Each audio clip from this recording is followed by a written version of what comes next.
can be multi-leveled.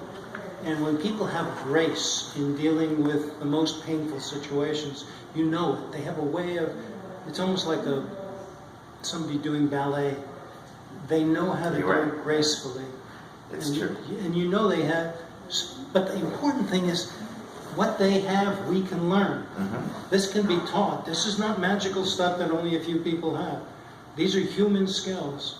These are deeply human skills that can be taught. And that's what we've been doing at Shanti all these years. That's what I wrote about. This is the way we can be if we are our best selves.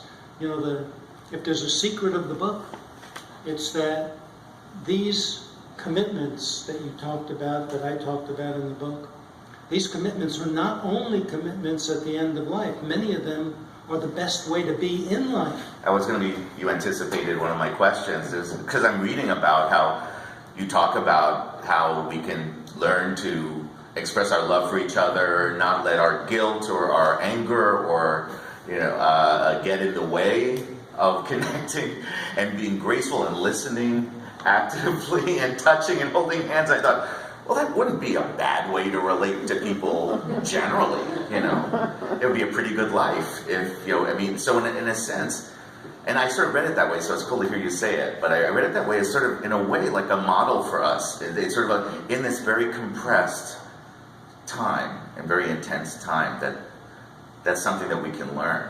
Especially empathy. What strikes me as so odd in this society is empathy has gotten a bad name in some circles. But there's something wrong with empathy.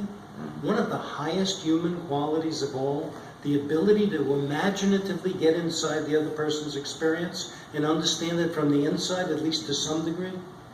There's something wrong with empathy. Well, if you're so empathic that you cry all the time, you're probably in the wrong business. But to have some considered empathy so as to be able to demonstrate to the other person that you're really with them, that you get what's going on with them. That's one of our highest capacities as human beings.